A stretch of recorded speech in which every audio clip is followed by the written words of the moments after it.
Hello YouTube, this is DiskKid02 here. And now we're going to do the second part of the read-up of the audiobook of Once Upon a Forest. Enjoy.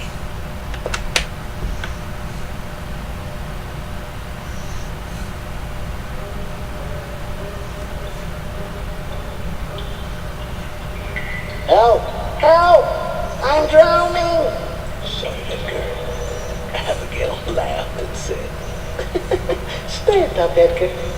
Edgar laughed too, as he stood up and saw that the water barely covered his feet. He wiped his glasses clean and looked down the sewer's long tunnel. Wow! Look at this place. Said Russell. It gives me the creeps. Edgar shuddered. Abigail said, We're only underground. Yeah, and you're a mole, right? Said Russell. Think of this as home. Only stinky. That's not very funny. Said Edgar. We're not helping Michelle by just standing around. Said Abigail. We've got to get moving. Just then, the Furlings heard a loud rumbling noise. Abigail shouted, Look out! as a wall of water rushed over them. The dirty water was filled with dead leaves and all kinds of debris. It swept the little Furlings right off their feet. Oh, but what's happening? Sputtered Russell. Keep your head up! Shouted Abigail.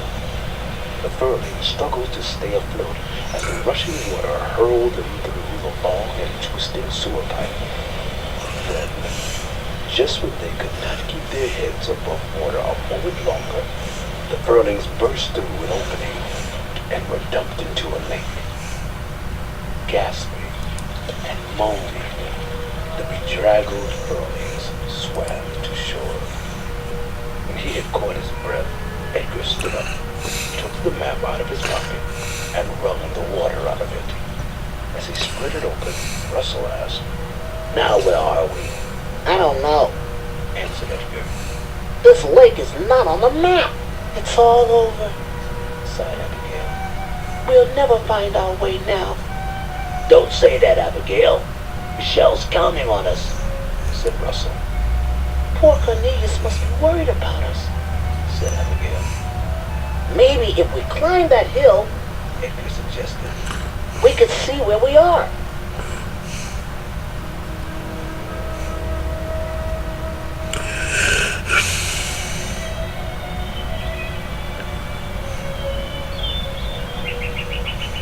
When the Furlings reached the top of the hill, Russell said, Boy, we could be any place. And just then, a darting butterfly caught his eye as it flew across a faint trail. Look, He shouted. there's a path leading down to a meadow. It must be Oakdale. He said. We made it, cheered the Furlings as they ran down the path. Now all we need is to collect the eyeblight. Edgar was saying when suddenly he was bumped off his feet by a gopher. The gopher, George, and another Oakdale creature, Willie the Wood Mouse, were fighting over an acorn. Are you all right, Edgar? Asked Abigail.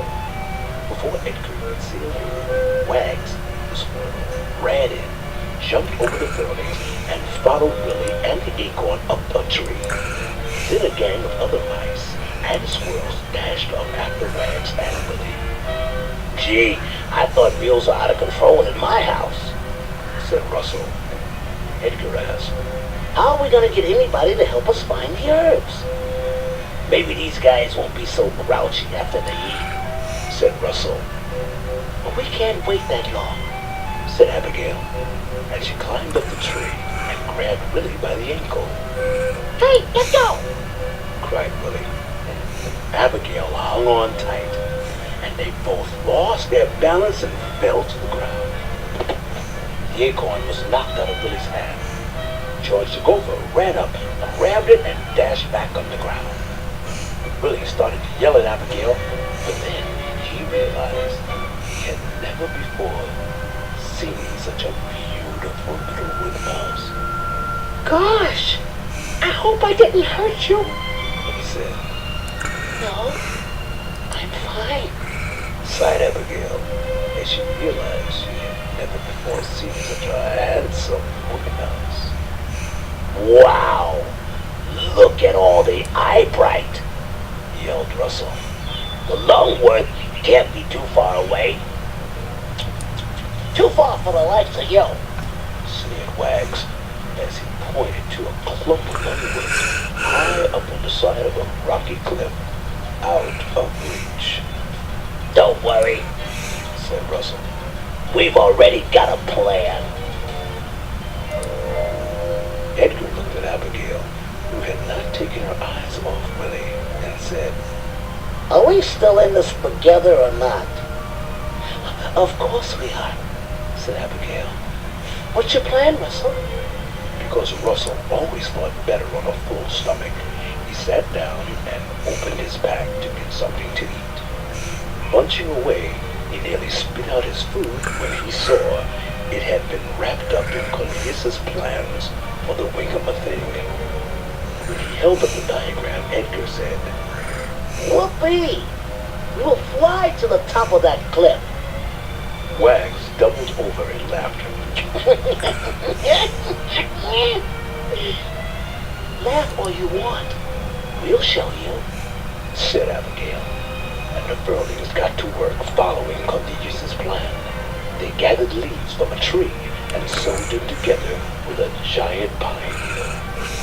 They found wood for a mast and used string to stitch the leaves to the mast.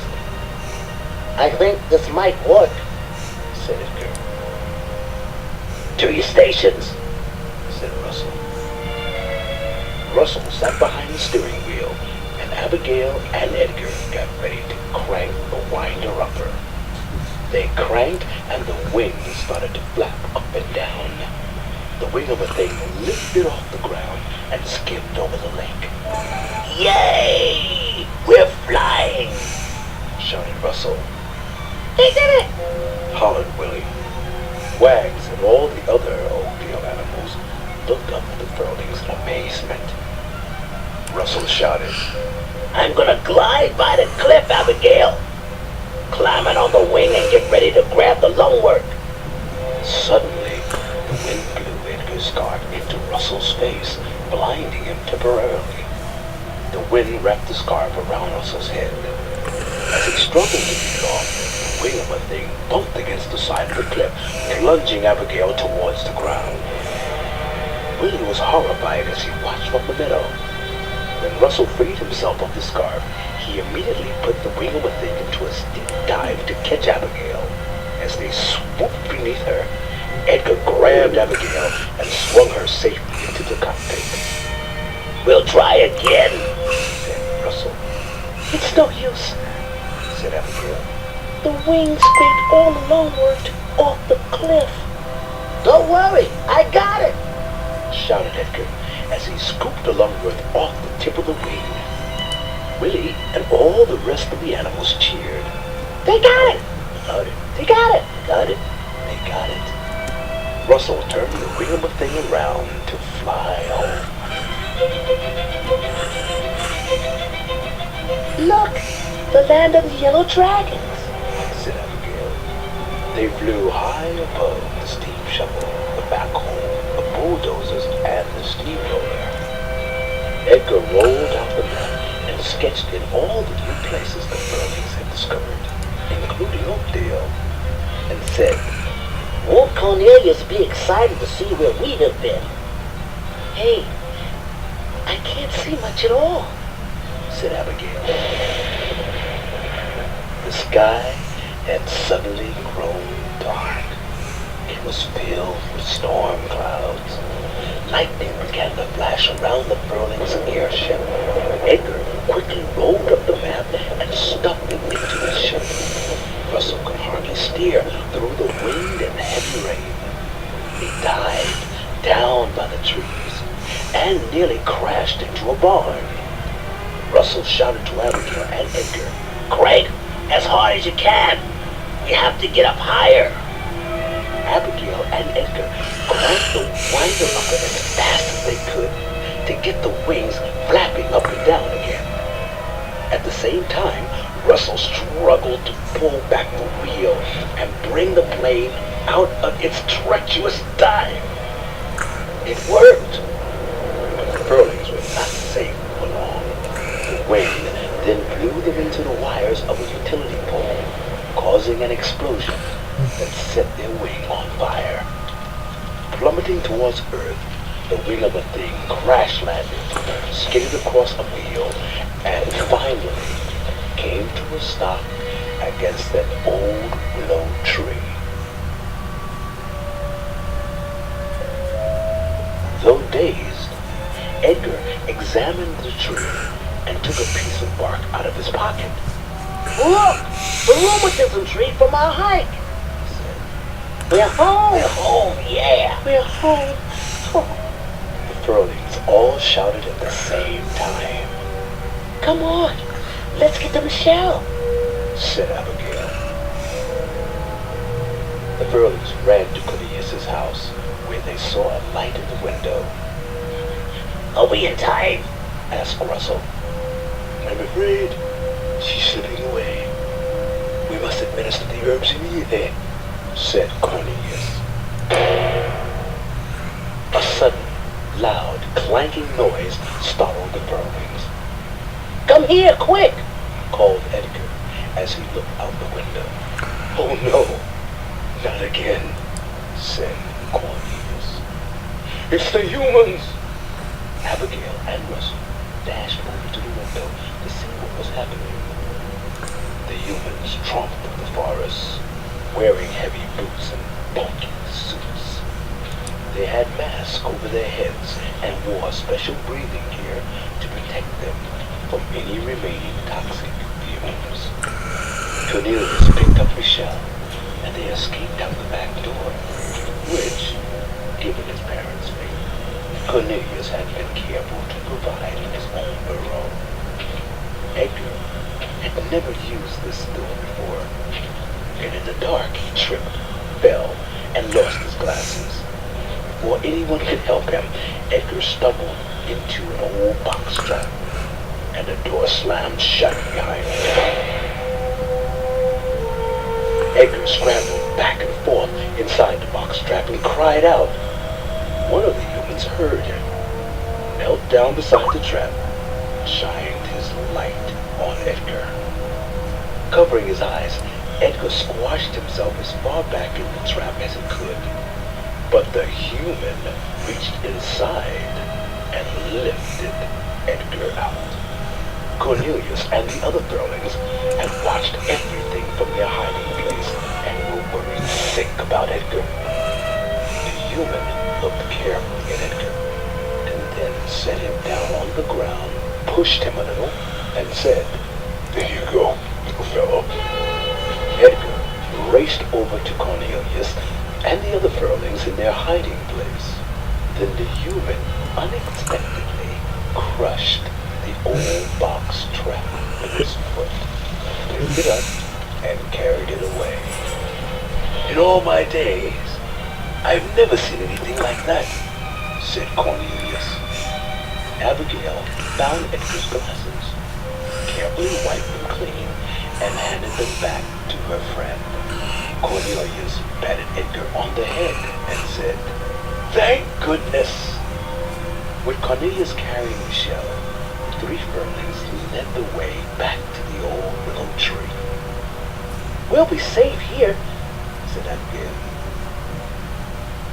Russell took the precious herbs out of his pack and handed them to Cornelius. Edgar cradled Michelle's head while Cornelius squeezed liquid from the lungwort into her mouth.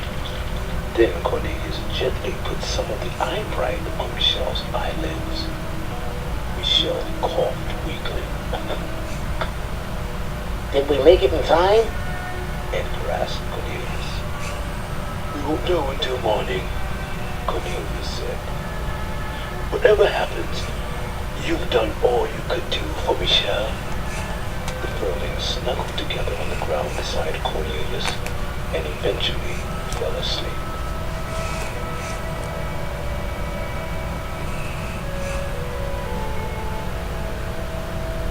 The next morning, Russell reached out his hand to touch Michelle, but she did not respond. Poor Michelle. Said Edgar. We're too late. Said Abigail. Cornelius began to sob. One of his tears dropped onto Michelle's nose, and she moved. Michelle slowly opened her eyes. "Thank goodness!" exclaimed Cornelius. "You're all right!" I think so. Said Michelle. The Furlings jumped up and down with joy and crowded up close to hug Michelle. "Great Hulk!" shouted Cornelius as he looked past the Furlings. "My flap-a-wing of a thing!" We built it. said Edgar. "And we flew it!" added Russell. "Magnificent!" exclaimed Cornelius. Look, Uncle Cornelius. Squeaked Michelle as Russell's family, Abigail's dad, and Edgar's mother poked their heads out of the thicket. Edgar rushed up to kiss his mama. Uncle Cornelius, Said Michelle. all the mommies, daddies are coming back. "Not all of them," Cornelius said sadly as he picked Michelle up in his arms. "I know I'll never be able to replace your own mommy and daddy, but I'll do my best to take care of you." Michelle sniffled, now remembering the horrible sight of her parents lying dead, and she finally said, I guess nothing will ever be the same again. Will it, Uncle Cornelius?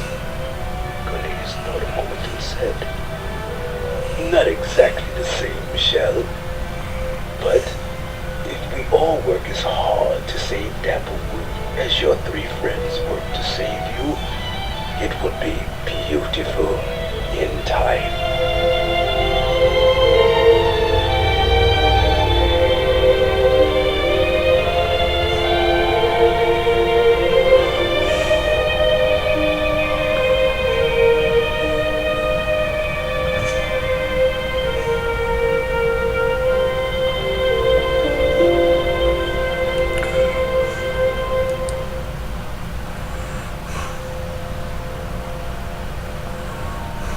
Copyright 1993, Dove Audio Incorporated. If you would like to receive a Dove Kids or Dove Audio catalog, please call 1-800-328-3683 or 1-800-328-DOVE.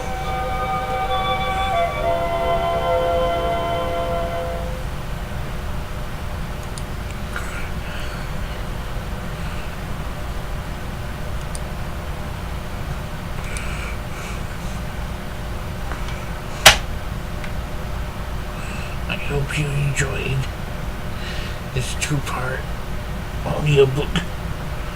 The one who read the book was actually the voice of Phineas the bird.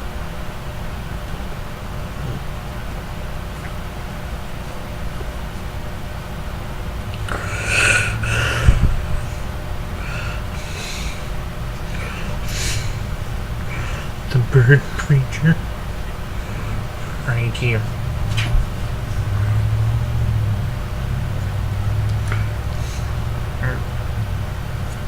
You want me to do more videos like this?